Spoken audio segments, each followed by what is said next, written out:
Se você está interessado em explorar a fundo a história do Velho Testamento, está no lugar certo. Antes de começarmos, já deixe seu like e inscreva-se para não perder nenhum conteúdo.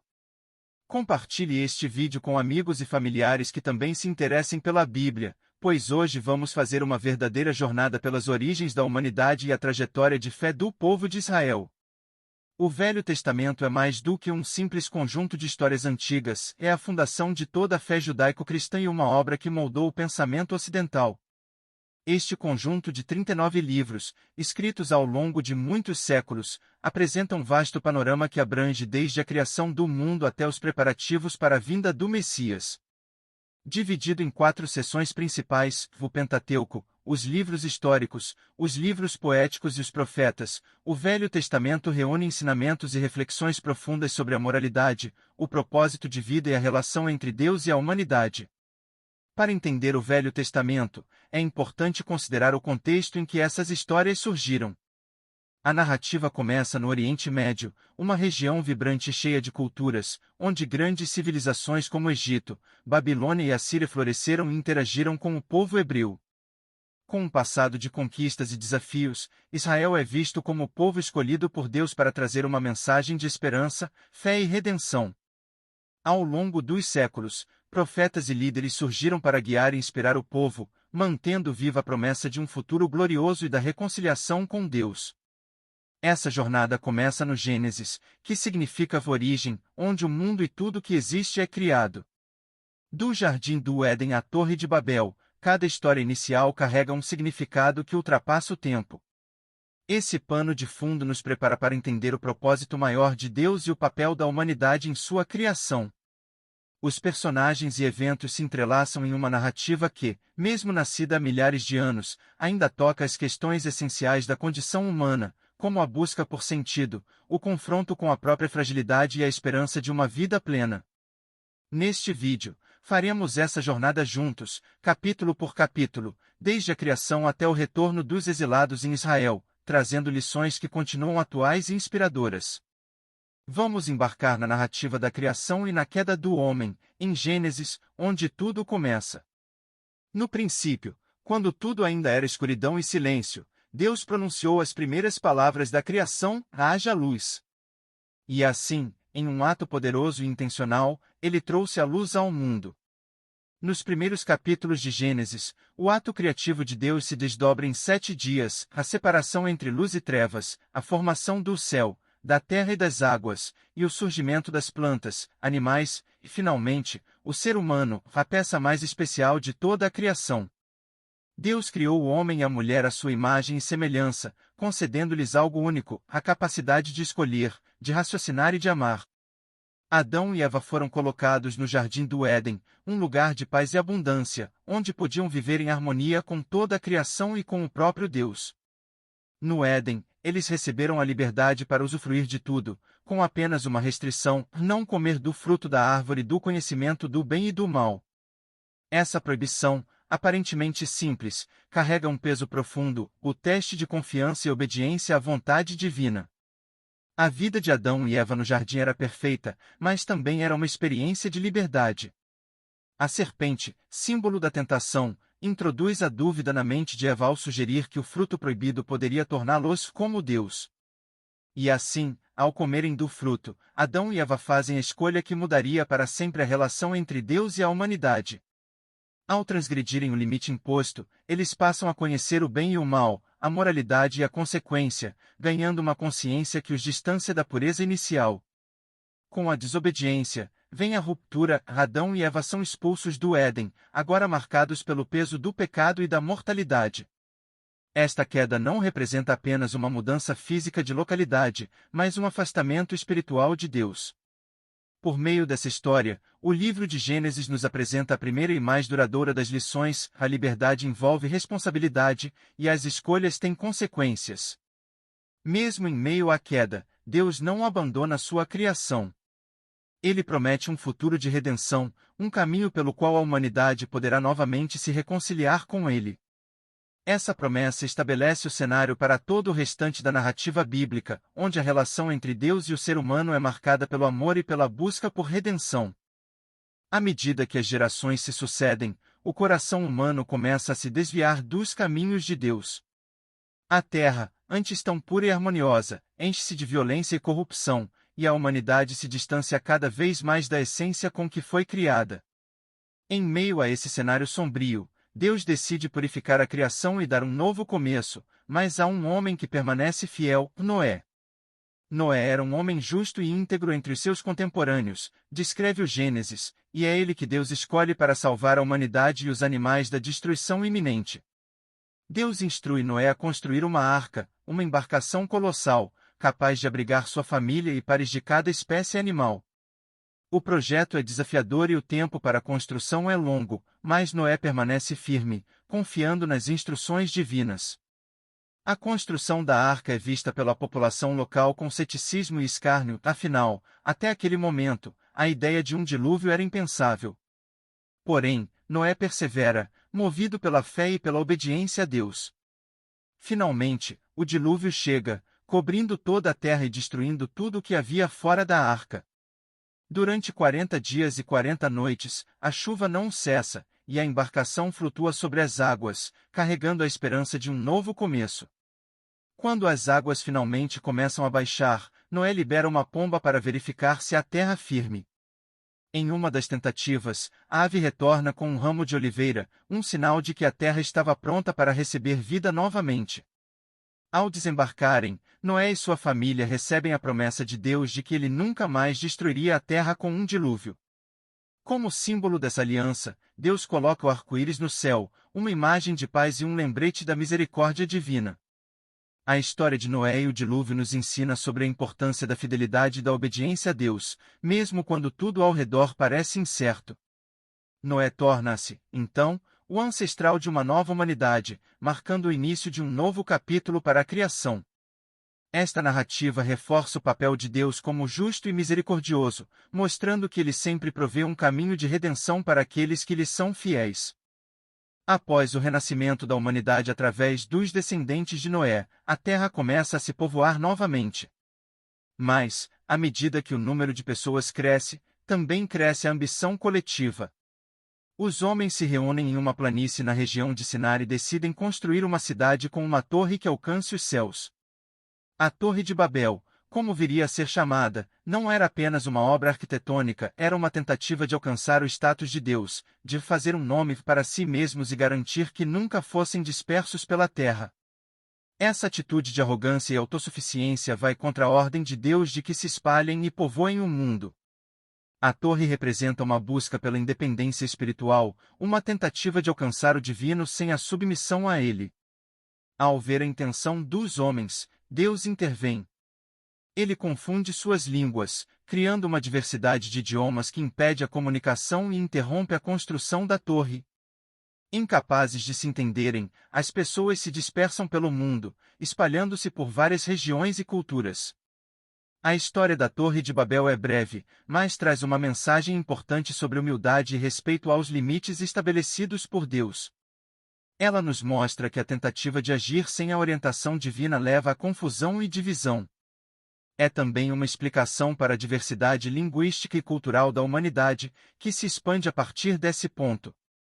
Esse evento marca um novo capítulo na história, em que a humanidade, agora dividida por idiomas e espalhada por diferentes territórios, começa a se desenvolver de forma independente.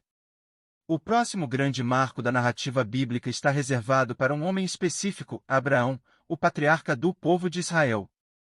A partir da dispersão das nações, o foco da narrativa bíblica volta-se para um homem cuja fé e obediência se tornariam lendárias, Abraão.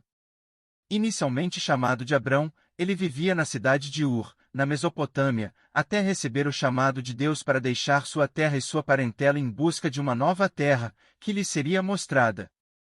Em troca de sua obediência, Deus lhe faz promessas audaciosas, ele teria uma grande descendência, seria abençoado, e por meio dele todas as famílias da terra seriam abençoadas. Essa jornada de fé não foi fácil. Abraão enfrentou desafios, como períodos de fome e conflitos familiares, além de uma espera aparentemente interminável para ter o filho prometido. Ele e sua esposa, Sara, eram idosos, humanamente falando, não poderiam ter filhos.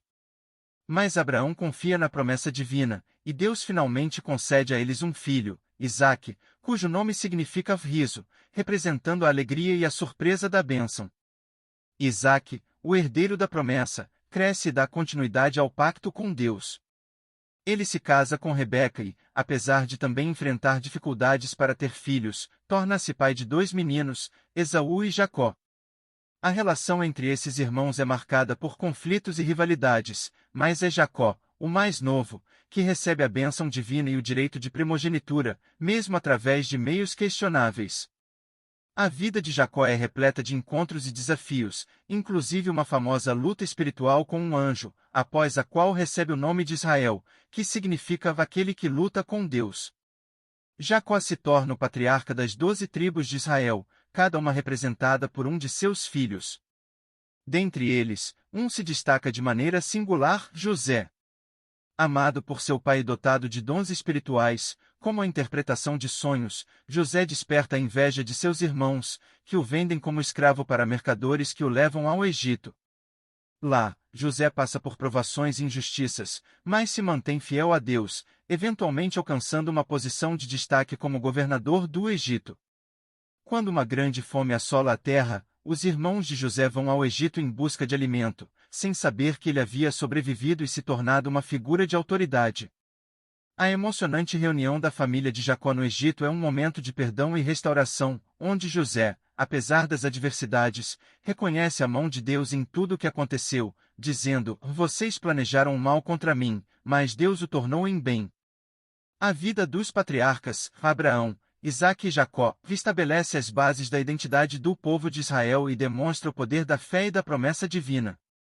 Essas histórias, cheias de desafios e transformações, preparam o cenário para o próximo grande evento, a chegada do povo hebreu ao Egito e o futuro cativeiro que moldaria profundamente seu caráter e destino. A história de José começa com o favoritismo evidente de seu pai, Jacó, que o amava mais que aos outros filhos e lhe deu uma túnica colorida como símbolo desse afeto especial. Mas esse amor paterno despertou ciúmes nos irmãos de José, especialmente por ele também ser um jovem que recebia visões e sonhos, nos quais parecia sempre ocupar uma posição de destaque sobre os demais. Em um desses sonhos, ele via todos os seus irmãos se curvando diante dele, o que alimentou ainda mais a inveja e o ressentimento em seus corações. Movidos por esse ciúme, os irmãos decidem se livrar dele. Inicialmente, planejam matá-lo, mas acabam vendendo como escravo a mercadores ismaelitas que estavam a caminho do Egito. Lá, José é comprado por Potifar, um oficial importante da corte do faraó. Mesmo em terras estrangeiras, a vida de José continua a ser marcada pela fidelidade e confiança em Deus. Ele se destaca pela sua integridade e competência, rapidamente ganhando a confiança de Potifar, que o coloca como administrador de toda a sua casa. No entanto, a esposa de Potifar tenta seduzir José, e ao ser rejeitada, o acusa falsamente, levando-o à prisão. Mesmo encarcerado e injustiçado, José não perde a esperança. Na prisão, ele interpreta sonhos de outros prisioneiros, incluindo o do copeiro do faraó. Essa habilidade de interpretar sonhos eventualmente o leva diante do próprio faraó, que é atormentado por sonhos enigmáticos sobre vacas magras e gordas, além de espigas secas e cheias. José interpreta os sonhos como uma previsão de 7 anos de fartura seguidos de 7 anos de fome, sugerindo ao faraó que prepare estoques de alimento para enfrentar a crise futura. Impressionado com a sabedoria de José, o faraó nomeia governador do Egito, responsável por gerenciar o armazenamento de alimentos durante os anos de abundância. Quando a fome atinge as nações vizinhas, inclusive Canaã, a família de José se vê forçada a buscar alimento no Egito. Em um encontro carregado de tensão e emoção, os irmãos de José se veem diante dele, sem saber que ele é o irmão que venderam como escravo. Em um misto de justiça e misericórdia, José os testa para ver se mudaram e, finalmente, revela sua identidade em um momento de perdão e reconciliação. José então convida toda a sua família a se estabelecer no Egito, onde viveriam protegidos da fome. Ele compreende que, apesar das intenções malignas de seus irmãos, Deus usou todos os acontecimentos para salvar muitas vidas e cumprir seus propósitos. A jornada de José ao Egito e sua ascensão à posição de líder confirmam o papel de Deus em guiar a história e cumprir suas promessas, ainda que os caminhos pareçam incertos. Esse capítulo final de Gênesis marca a transição do povo hebreu para o Egito, onde eles crescerão em número e influência, preparando o cenário para a próxima grande fase de sua história, o período de escravidão e a libertação liderada por Moisés. Com o passar dos anos, os descendentes de Jacó, agora conhecidos como israelitas, prosperam no Egito. Sua população cresce, e sua presença se torna cada vez mais visível, a ponto de inquietar um novo faraó, que não conhecia José e sua contribuição para a prosperidade do Egito. Temendo que os israelitas se tornem poderosos o bastante para ameaçar seu reino, o faraó decide escravizar todo o povo hebreu. Sob seu jugo, os israelitas são forçados a trabalhos pesados, e sua liberdade é severamente restringida. Mesmo sob essas condições cruéis, a população israelita continua a crescer, e o faraó, em uma tentativa desesperada de controle, decreta que todos os meninos hebreus recém-nascidos devem ser mortos. É nesse cenário sombrio que nasce Moisés, o homem que se tornaria o libertador de Israel. Sua mãe, na tentativa de salvá-lo, esconde-o por 3 meses, ao perceber que não poderia mais protegê-lo, o coloca em um cesto no rio Nilo. O bebê é encontrado e adotado pela filha do faraó, crescendo na corte egípcia como um príncipe, embora sabendo de suas raízes hebraicas. Já adulto, Moisés é confrontado com a realidade de seu povo ao ver um egípcio maltratando um hebreu. Em um ato impulsivo, ele mata o agressor e foge para o deserto de Midian, onde vive como pastor por muitos anos. É nesse retiro que Moisés tem um encontro transformador com Deus, que se revela a ele em uma sarça ardente que não se consome. Deus o chama para retornar ao Egito e libertar seu povo, assegurando-lhe que estaria ao seu lado.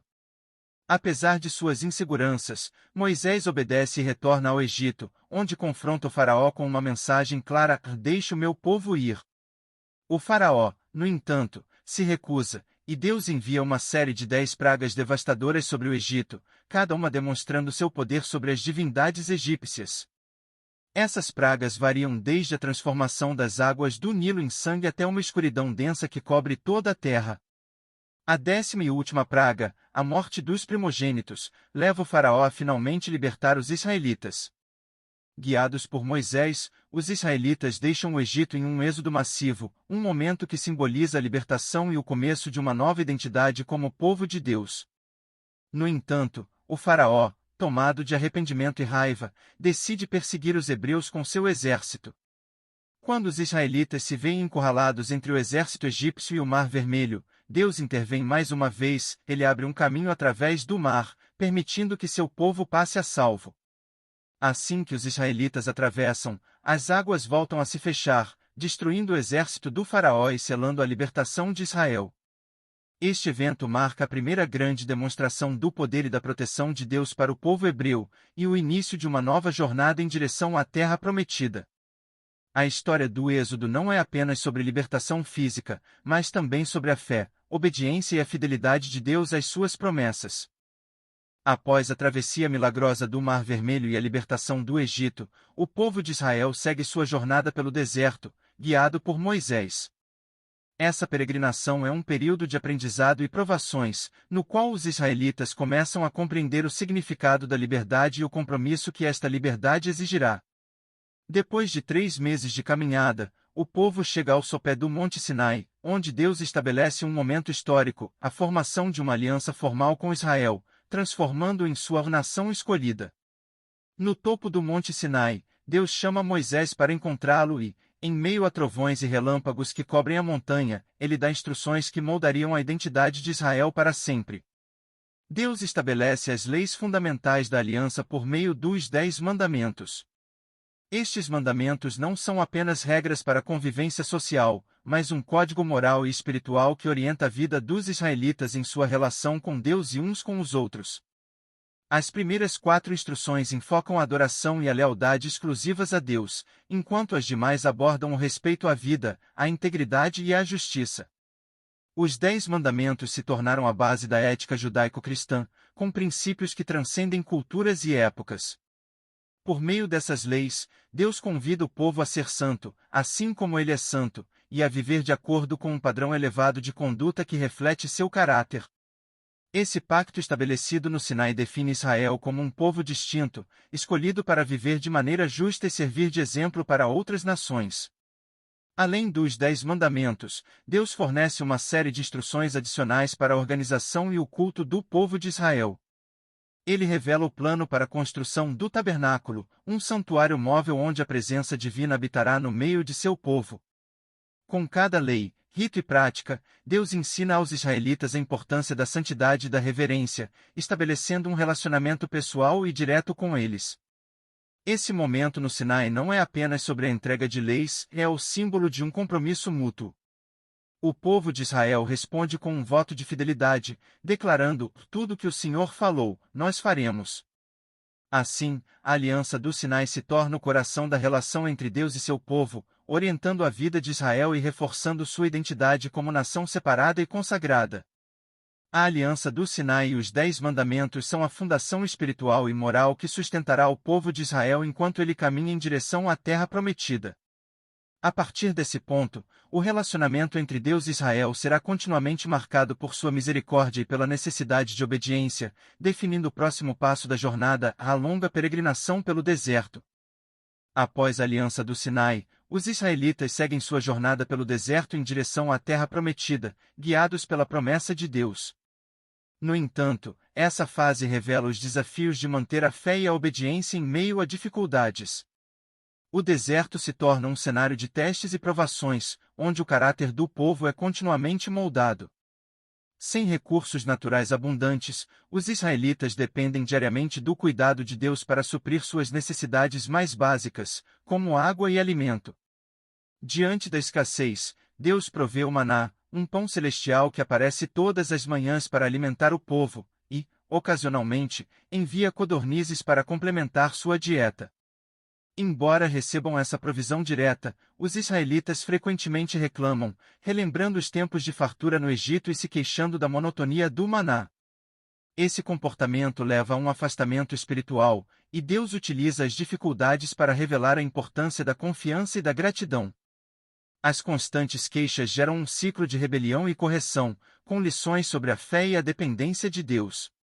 Em um dos episódios mais marcantes, o povo clama por água, e Deus instrui Moisés a golpear uma rocha com seu cajado, de onde a água milagrosamente flui para saciar a sede da multidão. Em outro momento, entretanto, Moisés age de forma impulsiva e desobediente, golpeando a rocha quando deveria apenas falar a ela. Essa ação custa a Moisés a entrada na Terra Prometida, revelando a seriedade de manter a reverência a Deus, especialmente para os líderes. Além das necessidades físicas, a jornada no deserto traz conflitos internos e externos. O povo enfrenta ameaças de tribos hostis ao longo do caminho, como os amalequitas, e lida com disputas entre si. Em diversas ocasiões, parte do povo se rebela contra Moisés e Arão, e uma das mais notáveis dessas revoltas é liderada por Corá, Datã e Abirão, que questionam a liderança e a autoridade dada a Moisés. Como resultado, Deus intervém de maneira drástica para reafirmar o papel de seus líderes escolhidos e lembrar o povo das consequências da desobediência. Apesar das provações, Deus nunca abandona Israel. A coluna de nuvem durante o dia e a coluna de fogo à noite continuam a guiar e proteger o povo, simbolizando a presença constante e o cuidado divino em meio às adversidades. A peregrinação no deserto, embora cheia de dificuldades, serve como um período de aprendizado intenso, no qual os israelitas são preparados espiritualmente para a terra prometida. Essa fase da história de Israel enfatiza a importância da fé e da perseverança, ensinando que a confiança em Deus é essencial para enfrentar os desafios do caminho. Com o povo preparado e a lição de confiança aprendida, Israel se aproxima da tão esperada terra prometida, onde enfrentará novos desafios e bênçãos. Após a longa e árdua peregrinação no deserto, o povo de Israel finalmente chega às margens da terra prometida. Com a morte de Moisés, a liderança agora cabe a Josué, seu sucessor escolhido por Deus. Josué é um homem de fé e coragem, preparado para a tarefa de conduzir Israel na conquista de Canaã, terra prometida aos patriarcas e à descendência de Israel. Sua missão é clara: mas os desafios à frente são grandes. Canaã é habitada por povos poderosos e cidades fortificadas. Ao cruzar o Rio Jordão, Deus realiza um milagre semelhante ao do Mar Vermelho, secando as águas para permitir que o povo atravesse em segurança. Esse evento confirma a liderança de Josué perante Israel e sinaliza que a presença de Deus continua com eles. Em obediência às instruções divinas, Josué organiza o povo e se prepara para a primeira grande batalha na cidade de Jericó, uma das fortalezas mais imponentes de Canaã. A estratégia para a conquista de Jericó é única e reveladora da fé que Deus exige de seu povo. Durante 6 dias, os israelitas marcham silenciosamente ao redor da cidade, e, no 7º dia, ao som de trombetas e gritos, as muralhas de Jericó desabam, permitindo a vitória. Essa conquista marca o início de uma série de batalhas, onde Deus orienta o povo em cada passo e lhes concede vitórias decisivas. À medida que avançam, os israelitas enfrentam diferentes cidades e reis cananeus, que se aliam para resistir à invasão. Em um momento de conflito intenso, Deus intervém com milagres impressionantes. Ele faz o sol e a lua pararem no céu, prolongando o dia para que Israel finalize a batalha. Este sinal extraordinário demonstra que a conquista não depende apenas da força militar, mas da fidelidade e obediência ao Senhor. Embora as conquistas sejam muitas, há também falhas e desafios internos.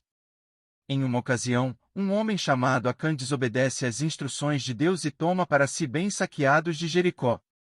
Esse ato traz uma derrota inesperada ao povo na batalha contra a pequena cidade de Ai.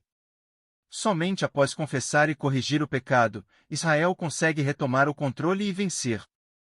Esse episódio sublinha a importância da obediência coletiva, mostrando que a comunhão e o compromisso de todo o povo com Deus são essenciais para o sucesso. Após várias vitórias, Josué divide a terra entre as 12 tribos de Israel, cumprindo a promessa feita aos patriarcas. Cada tribo recebe uma porção específica da terra, e a ocupação de Canaã marca o início de uma nova fase, na qual Israel começa a se estabelecer e a desenvolver uma identidade nacional. Antes de sua morte, Josué reúne o povo e os convoca a renovar o pacto com Deus, lembrando-os da importância de viverem segundo suas leis e de evitar a idolatria das culturas ao seu redor. A conquista da terra prometida e a liderança de Josué demonstram que, embora Deus conceda bênçãos e proteção, a fidelidade e a obediência são condições indispensáveis para prosperar. Essa fase marca a transição de Israel de uma comunidade nômade para uma nação estabelecida em sua herança, preparada para os desafios futuros de manter a aliança em uma terra repleta de influências externas. Após a morte de Josué, o povo de Israel entra em um período de transição incerta. Sem uma liderança central, as 12 tribos israelitas precisam se adaptar a um novo modo de vida na terra prometida. Esta fase, conhecida como o período dos juízes, é marcada por desafios significativos de coesão e fidelidade à aliança com Deus. As tribos lutam para manter a unidade e a fé em meio a influências culturais e religiosas dos povos vizinhos, que habitam Canaã e resistem à presença israelita. Com a ausência de um rei, surgem líderes temporários e carismáticos, chamados juízes, para guiar Israel em tempos de crise e lembrar o povo das promessas e mandamentos divinos. O livro dos Juízes narra um ciclo contínuo de pecado, opressão, arrependimento e libertação. O povo, atraído pela cultura e pelos deuses estrangeiros, frequentemente se afasta de Deus, adotando práticas idolátricas e comportamentos imorais. Como consequência, são subjugados por nações vizinhas, que invadem e oprimem Israel. Diante do sofrimento, os israelitas clamam por ajuda, e Deus, em sua misericórdia, levanta um juiz para resgatá-los e restaurar a paz. Cada juiz desempenha o papel de libertador e guia, mas o ciclo de afastamento e arrependimento se repete, demonstrando a constante luta do povo em manter-se fiel a Deus. Entre os juízes mais conhecidos está Débora, uma profetisa e líder sábia, que se destaca por sua coragem e discernimento. Durante seu tempo, Israel sofre sob a opressão de Jabim, rei de Canaã, e seu comandante militar, Sísera. Débora, obedecendo à palavra de Deus, convoca o líder militar israelita Baraque e o incentiva a enfrentar Sísera, prometendo que Deus entregará o inimigo em suas mãos. A batalha ocorre, e Sísera é derrotado de forma milagrosa. Fugindo, ele busca refúgio na tenda de Jael, uma mulher que, por meio de uma estratégia ousada, o mata, garantindo a vitória para Israel. A história de Débora e Jael revela a força e a importância das mulheres em momentos cruciais da história de Israel e a certeza de que Deus usa aqueles que estão dispostos a confiar nele, independentemente de sua posição ou gênero. Outro juiz notável é Gideão, que é escolhido para livrar Israel dos midianitas, um povo que pilhava e destruía as colheitas de Israel, levando o povo à pobreza. Quando Deus o chama, Gideão expressa dúvidas, questionando se realmente seria capaz de libertar seu povo. Para confirmar a palavra de Deus, ele pede sinais e os recebe, o que fortalece sua fé. Deus instrui Gideão a reduzir seu exército de milhares de homens para apenas 300, enfatizando que a vitória não virá pela força humana, mas pelo poder divino. Com essa pequena tropa, Gideão vence os midianitas, demonstrando a importância da confiança em Deus e de reconhecer que a vitória é uma obra de sua mão. Sansão é outro personagem de destaque entre os juízes, conhecido por sua força extraordinária, simbolizada por seu voto de nazireado, que incluía não cortar o cabelo. Desde o nascimento, Sansão é separado para cumprir um propósito divino, libertar Israel dos filisteus. No entanto, sua vida é marcada por conflitos internos, e ele frequentemente se desvia de sua missão ao ceder às tentações e relacionamentos destrutivos, especialmente com Dalila, uma mulher filisteia que o trai. Dalila descobre o segredo de sua força e, em troca de prata, revela essa informação aos líderes filisteus, que capturam Sansão. Enfraquecido e humilhado, ele é levado cativo, mas, em um ato final de redenção, ora a Deus, recupera sua força e destrói o templo filisteu, sacrificando-se para derrotar os inimigos de Israel. A vida de Sansão ilustra a complexidade humana e como Deus pode trabalhar até mesmo em meio às falhas pessoais para cumprir seus propósitos. Além desses heróis, o período dos juízes também revela momentos sombrios de caos e moralidade decadente, como visto na trágica história de Mica e a guerra contra a tribo de Benjamim. Esses episódios ressaltam o quanto o povo se afastou das instruções divinas e os perigos de viver sem uma liderança centrada em Deus. A frase recorrente, naqueles dias, não havia rei em Israel, cada um fazia o que parecia certo aos seus próprios olhos, resume a desordem moral da época. Esse período de cerca de 300 anos prepara o cenário para a próxima fase da história de Israel, a monarquia. O ciclo repetitivo do livro dos Juízes destaca a necessidade de uma liderança que unifique o povo e estabeleça uma direção clara. Esse desejo por estabilidade e guia divina culminará no pedido de um rei, o que marca o fim dos juízes e a transição para o reinado, onde Deus escolhe líderes que assumem a responsabilidade de guiar Israel de forma permanente. O período dos juízes é uma fase complexa, onde Deus, apesar da constante rebelião do povo, continua a demonstrar misericórdia, enviando libertadores e reafirmando seu amor e compromisso com Israel. Os juízes, com suas histórias únicas e muitas vezes imperfeitas, mostram que Deus utiliza pessoas comuns para alcançar objetivos extraordinários, desde que estejam dispostas a confiar e agir segundo a sua vontade. Durante o período dos juízes, a narrativa bíblica apresenta a história singular de Ruth, um relato que contrasta com a violência e os conflitos daquele tempo, trazendo temas de lealdade, redenção e a providência de Deus em meio à adversidade. A história de Ruth começa em Moabe, um território fora de Israel, onde uma família israelita, composta por Elimeleque, sua esposa Noemi e seus 2 filhos, se estabelece devido a uma grande fome em Israel. Noemi, que deixou Belém em busca de sustento, vê sua vida virar de cabeça para baixo quando perde o marido e os 2 filhos, ficando desamparada em um país estrangeiro, apenas com suas noras, Ruth e Orfa. Diante de tamanha perda e da solidão, Noemi decide retornar para Belém, onde ouviu que Deus havia restaurado a fertilidade da terra. Ela encoraja suas noras a ficarem em Moabe e buscarem novas famílias, pois a vida em Israel para elas seria difícil, especialmente para 2 viúvas estrangeiras. Orfa, após algum tempo, decide ficar em Moabe, mas Ruth se recusa a deixar sua sogra. Em uma das declarações mais comoventes de lealdade e amor fraternal na Bíblia, Ruth diz a Noemi: "O teu povo será o meu povo, e o teu Deus será o meu Deus." Com isso, Ruth abandona sua terra natal, sua cultura e seus deuses para acompanhar Noemi e abraçar o Deus de Israel. Ao chegarem a Belém, as 2 mulheres enfrentam a pobreza e a necessidade de se sustentarem. Ruth, como uma mulher estrangeira e viúva, tem poucas opções, mas decide colher espigas nos campos, uma prática permitida pela lei israelita para ajudar os pobres. A lei de Deus permitia que os necessitados colhessem o que restava após a colheita principal, oferecendo dignidade e sustento. Por providência divina, Ruth acaba colhendo no campo de Boaz, um parente próximo de Elimeleque, que demonstra bondade e generosidade ao permitir que ela colhe em seu campo com segurança e abundância. Boaz fica impressionado pela dedicação de Ruth a Noemi e seu caráter nobre. Ele permite que ela trabalhe ao lado de suas servas e até instrui seus trabalhadores a deixarem mais grãos para ela recolher. À medida que o tempo passa, Noemi vê em Boaz uma possível solução para o futuro de Ruth, pois ele é um resgatador, alguém que, segundo a lei israelita, poderia casar-se com a viúva para preservar a linhagem familiar. Noemi instrui Ruth a se apresentar a Boaz de forma respeitosa e pedir que ele cumpra o papel de redentor da família. Boaz, tocado pela humildade e caráter de Ruth, aceita a responsabilidade de redentor e toma as providências legais para assegurar que ele possa desposá-la.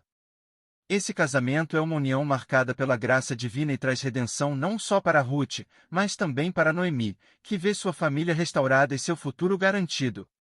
Boaz e Ruth têm um filho, Obed, que se tornará o avô do rei Davi, fazendo com que Ruth, uma mulher estrangeira, se torne parte direta da linhagem de Jesus Cristo. A história de Ruth e Boaz é significativa em vários aspectos. Ela mostra que a fidelidade a Deus não depende de nacionalidade, mas de um coração disposto a obedecer e servir. Ruth, a Moabita, é acolhida no povo de Israel e, por sua lealdade e fé, é honrada por Deus de uma maneira extraordinária. A história também exemplifica o conceito de redenção, pois Boaz não apenas resgata Ruth da pobreza, mas oferece a ela e a Noemi uma nova vida, trazendo esperança e restauração. Esse livro de apenas 4 capítulos ilumina temas universais de compaixão, lealdade e a intervenção divina em meio às dificuldades. Ele prova que, mesmo em tempos de caos e escuridão, Deus age de maneira sutil e poderosa, cumprindo seus planos através da vida comum de pessoas comuns. A inclusão de Ruth na linhagem messiânica enfatiza que o amor de Deus transcende barreiras culturais e é capaz de transformar qualquer história para realizar seu propósito redentor.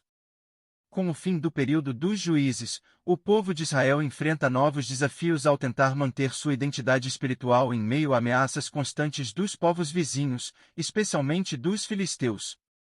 O desejo de estabilidade e segurança leva os israelitas a clamar por um rei, alguém que unifique as tribos e ofereça uma liderança forte. Embora Deus tenha sido o Rei Supremo de Israel desde a saída do Egito, ele permite que o povo escolha um governante humano, respeitando o desejo deles. Samuel, o último juiz e um profeta respeitado, é encarregado de ungir o primeiro rei de Israel, Saul. Saul, da tribo de Benjamim, é descrito como um homem alto e imponente, com todas as características exteriores de um rei. No início de seu reinado, ele demonstra humildade e até relutância em assumir a liderança, o que lhe confere o apoio do povo e de Samuel. Durante seus primeiros anos como rei, Saul lidera vitórias militares significativas contra inimigos como os amonitas e os filisteus, consolidando sua posição. No entanto, à medida que o tempo passa, ele começa a se afastar das instruções de Deus, tomando decisões impulsivas e desobedecendo às orientações de Samuel. Em um dos eventos mais marcantes, Saul poupa o rei Amalequita e mantém os despojos da guerra, apesar da ordem divina de destruir tudo. Essa desobediência leva Deus a rejeitar Saul como rei, e Samuel comunica a decisão com pesar. Com Saul afastado, Deus instrui Samuel a ungir Davi, um jovem pastor de Belém, filho de Jessé. Diferente de Saul, Davi é descrito como um homem segundo o coração de Deus, e sua relação com Deus é marcada por devoção e confiança. Ainda jovem, Davi se torna conhecido ao enfrentar e derrotar o gigante filisteu Golias, um feito que demonstra sua fé e coragem. A fama de Davi cresce, e ele se torna um líder militar talentoso e admirado pelo povo, mas também desperta a inveja de Saul, que passa a vê-lo como uma ameaça. Saul tenta diversas vezes eliminar Davi, mas este foge e permanece fiel a Deus, recusando-se a revidar ou tomar o trono à força. Durante esses anos, Davi vive como um fugitivo, dependendo da proteção divina e aprendendo lições de liderança e humildade. Sua atitude reflete sua profunda fé e reverência por Deus, e, mesmo tendo oportunidades de matar Saul, ele poupa a vida do rei, reafirmando seu respeito pela autoridade instituída por Deus. Com a morte de Saul em batalha, Davi é finalmente coroado rei de Israel. Seu reinado é um período de expansão e unificação, no qual ele conquista Jerusalém e a estabelece como a capital política e espiritual de Israel. Davi também organiza o transporte da Arca da Aliança para Jerusalém, consolidando a cidade como o centro da adoração a Deus. Sua liderança não é isenta de falhas, ele comete pecados graves, incluindo o caso com Batseba e a subsequente tentativa de encobrir seu erro ao ordenar a morte do marido dela, Urias. Quando confrontado pelo profeta Natã, Davi se arrepende sinceramente, demonstrando que, apesar de suas fraquezas, ele busca a reconciliação com Deus. Sua disposição para confessar seus erros e mudar seu comportamento diferencia de Saul, que nunca mostrou verdadeiro arrependimento. No final de sua vida, Davi prepara o caminho para seu filho Salomão assumir o trono. Davi confia a Salomão a construção do templo, um projeto que ele mesmo planejou, mas que Deus designou para seu sucessor. Salomão herda um reino pacífico e próspero, e logo se destaca por sua sabedoria, um dom que Deus lhe concede após seu pedido de discernimento para governar o povo. Sob o reinado de Salomão, Israel atinge um período de esplendor e estabilidade. Ele constrói o templo em Jerusalém, um local grandioso e sagrado onde a Arca da Aliança é colocada, e onde o povo de Israel pode adorar e realizar sacrifícios. A sabedoria de Salomão atrai líderes de outras nações, e sua fama se espalha, mas sua inclinação para alianças políticas leva a casamentos com mulheres estrangeiras, que acabam influenciando-o a adotar práticas idólatras. Esse desvio espiritual enfraquece a integridade religiosa de Israel e põe em risco a estabilidade conquistada. Salomão, em seus últimos anos, tenta reconciliar-se com Deus, mas o impacto de sua idolatria persiste, preparando o cenário para a divisão do reino após sua morte. O período da monarquia inicial, com Saul, Davi e Salomão, marca um ponto de transformação para Israel, mostrando que o poder humano, embora importante, deve sempre estar alinhado com a vontade de Deus. Esses três reis representam lições distintas. Saul nos lembra da necessidade de obediência e humildade, Davi da importância do arrependimento e da fé sincera, e Salomão da tentação que o sucesso e o poder podem representar quando não acompanhados de fidelidade espiritual. Esse período de realeza serve de base para a identidade e o futuro de Israel, e prepara o povo para os desafios que virão com a divisão do reino. Com a morte de Salomão, a estabilidade do reino unificado de Israel é ameaçada. Suas práticas idólatras e alianças com nações estrangeiras deixaram um legado complexo e divisivo, e seu filho Roboão assume o trono em meio a tensões políticas e sociais crescentes. Quando Roboão aumenta os impostos e rejeita o conselho dos anciãos para tratar o povo com brandura, as 10 tribos do norte se revoltam, resultando na separação de Israel em dois reinos distintos, o reino de Israel, ao norte, e o reino de Judá, ao sul. A divisão do reino desencadeia uma nova fase de conflito e declínio espiritual para o povo de Israel. No reino de Israel, o primeiro rei, Jeroboão, estabelece centros de adoração em Betel e Dan, onde ergue bezerros de ouro para evitar que seu povo viaje até Jerusalém, a capital de Judá. Essa prática viola diretamente os mandamentos de Deus, introduzindo idolatria oficializada e enfraquecendo a fé israelita. O Reino do Norte, com 19 reis ao longo de sua existência, torna-se cada vez mais instável e marcado pela idolatria e pela corrupção política. As dinastias mudam rapidamente, com golpes e assassinatos sendo comuns, e poucos reis buscam a orientação de Deus. No reino de Judá, apesar de um compromisso maior com a linhagem davídica e a preservação da adoração no Templo de Jerusalém, muitos dos reis também se desviam do caminho de Deus. Alguns governantes, como Asa, Josafá, Ezequias e Josias, promovem reformas espirituais e restauram a adoração a Deus, tentando eliminar os cultos idólatras. Esses períodos de renovação são breves e geralmente seguidos por novos declínios, à medida que reis subsequentes voltam a permitir cultos pagãos e práticas imorais.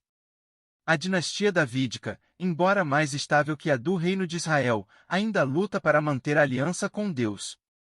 Em meio a esse cenário de decadência, Deus envia profetas para exortar o povo e chamar os reis e as nações ao arrependimento. Elias e Eliseu são dois dos profetas mais proeminentes dessa época, e suas histórias demonstram o poder de Deus em um contexto dominado pela idolatria e pela perseguição religiosa. Elias desafia diretamente os profetas de Baal, uma divindade popular entre os israelitas do norte, especialmente durante o reinado de Acabe e Jezabel. No Monte Carmelo, Elias organiza um confronto entre ele e os profetas de Baal, onde Deus envia fogo do céu para consumir o sacrifício de Elias, provando sua supremacia e chamando o povo ao arrependimento. No entanto, apesar desse milagre, Jezabel continua a promover o culto a Baal e persegue Elias, que é forçado a se refugiar. Eliseu, o sucessor de Elias, realiza muitos milagres, incluindo a multiplicação do azeite para uma viúva necessitada, a ressurreição de um menino e a cura de Naamã, um comandante sírio leproso. Esses profetas exercem grande influência em Israel e Judá, mas suas mensagens são frequentemente ignoradas pelos reis, que preferem alianças políticas e idolatrias que lhes parecem mais vantajosas do ponto de vista mundano. A recusa em ouvir os profetas agrava o declínio espiritual dos reinos, especialmente no reino de Israel. Por volta do século VIII a.C., a situação no reino de Israel atinge um ponto crítico. Após muitos anos de advertências proféticas, como as do profeta Oséias, que usa sua própria vida e casamento como metáfora da infidelidade de Israel, Deus permite que os assírios invadam e destruam o reino. Em 722 a.C., os assírios capturam a capital, Samaria, e levam grande parte da população ao exílio. Essa queda representa o fim do reino de Israel e uma advertência sobre as consequências da infidelidade a Deus. As tribos do norte nunca mais retornam como um reino unificado, e o conceito das 10 tribos perdidas de Israel emerge a partir desse evento. No reino de Judá, o declínio espiritual é mais lento, mas inevitável. Profetas como Isaías e Miqueias alertam sobre o perigo de seguir o mesmo caminho que Israel, mas, com o passar dos anos, os reis de Judá continuam a praticar idolatria. Finalmente, em 586 a.C., após várias advertências e oportunidades de arrependimento, Judá é conquistado pelos babilônios sob o comando do rei Nabucodonosor. Jerusalém é saqueada, o templo é destruído, e a elite da sociedade é levada ao exílio na Babilônia. Esse evento marca o fim do reino de Judá e o início de um período de profunda reflexão e transformação para o povo de Deus. A divisão dos reinos e seu consequente declínio servem como um aviso sobre os perigos da desobediência e da falta de fé. A idolatria, a injustiça e a corrupção corroem a sociedade israelita, demonstrando que a força de uma nação não está em seu poder militar ou riqueza, mas em sua fidelidade a Deus. Mesmo em meio à destruição e ao exílio, Deus não abandona seu povo, continuando a enviar profetas e prometendo uma futura restauração, o que abrirá caminho para o retorno dos exilados e a reconstrução de Jerusalém. Com a queda de Jerusalém e a destruição do templo em 586 a.C., os habitantes de Judá são levados ao exílio na Babilônia, uma experiência devastadora que marca profundamente a identidade de Israel. Esse período é caracterizado por uma dor profunda, mas também por uma intensa reflexão e renovação espiritual. O exílio representa uma disciplina divina, permitindo que o povo de Israel entenda as consequências de seu afastamento de Deus e abrindo caminho para a esperança de uma futura redenção. Durante o exílio, os profetas desempenham um papel fundamental ao transmitir mensagens de julgamento e esperança. Jeremias, que havia advertido o povo de Judá sobre a iminente destruição, continua a profetizar após a queda de Jerusalém. Em suas mensagens, ele lembra aos exilados que, embora Deus os tenha disciplinado, ele ainda os ama e promete trazê-los de volta à sua terra. Jeremias escreve cartas aos exilados, encorajando-os a se estabelecerem e prosperarem na Babilônia, orando pela paz da cidade em que vivem, pois o exílio duraria muitos anos. Sua famosa promessa de um futuro e uma esperança ecoa entre os exilados, oferecendo consolo e visão de um recomeço. Outro profeta importante nesse período é Ezequiel, que é levado ao exílio na Babilônia ainda jovem e chamado a proclamar as mensagens de Deus ao povo disperso. Ezequiel utiliza símbolos e visões para comunicar o plano divino. Uma das visões mais impressionantes é a do Vale de Ossos Secos, onde Deus o leva a ver uma vasta planície cheia de ossos. Ao profetizar sobre esses ossos, eles se reúnem e recebem vida novamente, simbolizando a restauração futura de Israel. Essa visão reflete a esperança de renovação e restauração, mesmo em meio ao desespero do exílio. Ezequiel também traz uma mensagem de responsabilidade individual, ensinando que cada pessoa é responsável por suas próprias ações, um conceito que marca uma nova fase no relacionamento do povo com Deus. Ele destaca que a restauração não dependerá apenas da nação como um todo, mas da transformação dos corações individuais. Deus promete um novo coração ao seu povo, uma renovação espiritual que os capacitará a viver de acordo com os seus mandamentos. Durante o exílio, o profeta Daniel também se destaca como um exemplo de fidelidade em meio a uma cultura estrangeira. Daniel, levado à Babilônia quando jovem, se recusa a comprometer sua fé, mesmo em uma corte cheia de tentações e desafios. Ele e seus amigos, Hananias, Misael e Azarias, mais conhecidos como Sadraque, Mesaque e Abed-nego, enfrentam testes rigorosos de lealdade a Deus. Quando se recusam a adorar uma estátua erguida pelo rei Nabucodonosor, são lançados em uma fornalha ardente, mas são milagrosamente salvos, uma prova de que Deus continua presente com seu povo, mesmo em terra estrangeira. Daniel também interpreta sonhos e visões que predizem a ascensão e queda de impérios, incluindo a Babilônia e a futura Pérsia. Suas visões oferecem uma perspectiva ampla da história e do plano divino, mostrando que Deus está no controle das nações. Em uma de suas visões mais significativas, Daniel vê a vinda de um como filho do homem, um título messiânico que antecipa a vinda de um Salvador e reafirma a promessa de restauração. O período do exílio babilônico é transformador para o povo de Israel. Longe do templo e de Jerusalém, eles começam a praticar uma fé mais comunitária, centrada na leitura e estudo das Escrituras e no desenvolvimento de sinagogas como lugares de ensino e oração. Esse momento marca o início do judaísmo como uma fé praticada mesmo fora de Israel, algo que perdurará após o retorno à Terra Prometida. Os profetas ajudam o povo a entender que, mesmo sem o templo, Deus está com eles e é acessível, onde quer que estejam. Suas mensagens de esperança e redenção garantem ao povo que, apesar da disciplina, Deus não os abandonou e os trará de volta a Jerusalém. A promessa de um novo pacto e um novo coração torna-se um símbolo de renovação espiritual, indicando que a restauração completa de Israel dependerá de uma transformação interna, e não apenas de um retorno físico à terra. Ao final do exílio, o cenário é preparado para o retorno a Jerusalém sob o domínio persa, liderado por Ciro, que, em um decreto inesperado, permite que os judeus retornem à sua terra e reconstruam o templo. O exílio babilônico, embora doloroso, fortalece o povo de Israel em sua identidade e fé, unindo-o em torno das Escrituras e das promessas proféticas que apontam para um futuro de redenção. Com a queda da Babilônia e a ascensão do Império Persa, um novo capítulo começa na história de Israel. O rei persa Ciro, conhecido por sua política de tolerância religiosa, emite um decreto que permite o retorno dos exilados judeus a Jerusalém.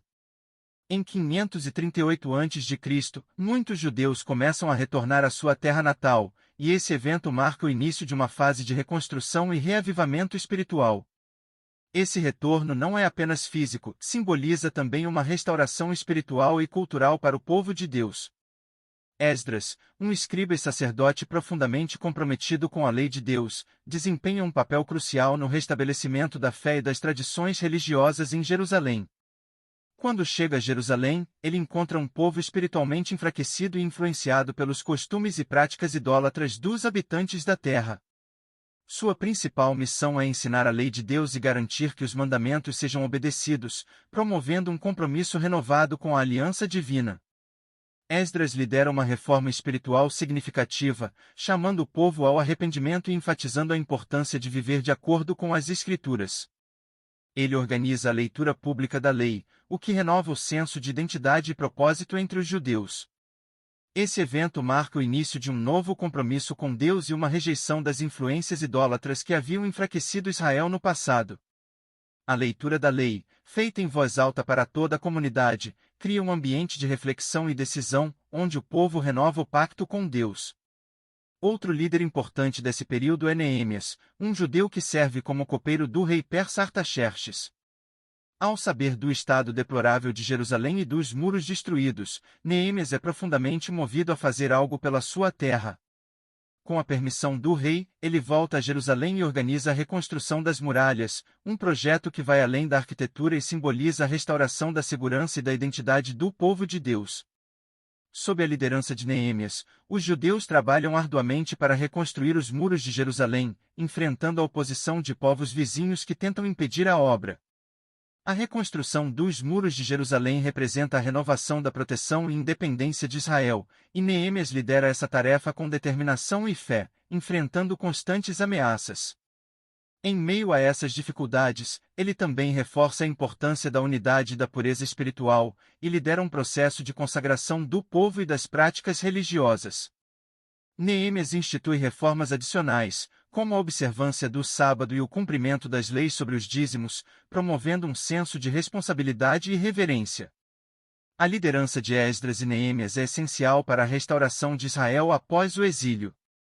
Eles não apenas reconstroem fisicamente Jerusalém, mas também estabelecem as bases para a prática religiosa que manterá a identidade judaica até os dias de hoje.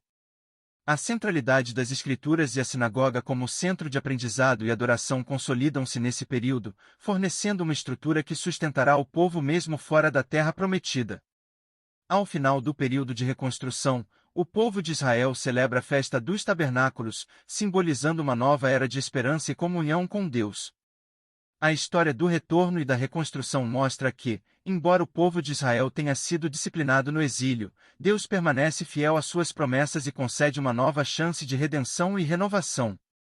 Essa fase encerra o Velho Testamento com um vislumbre de um futuro em que a aliança divina será cumprida plenamente.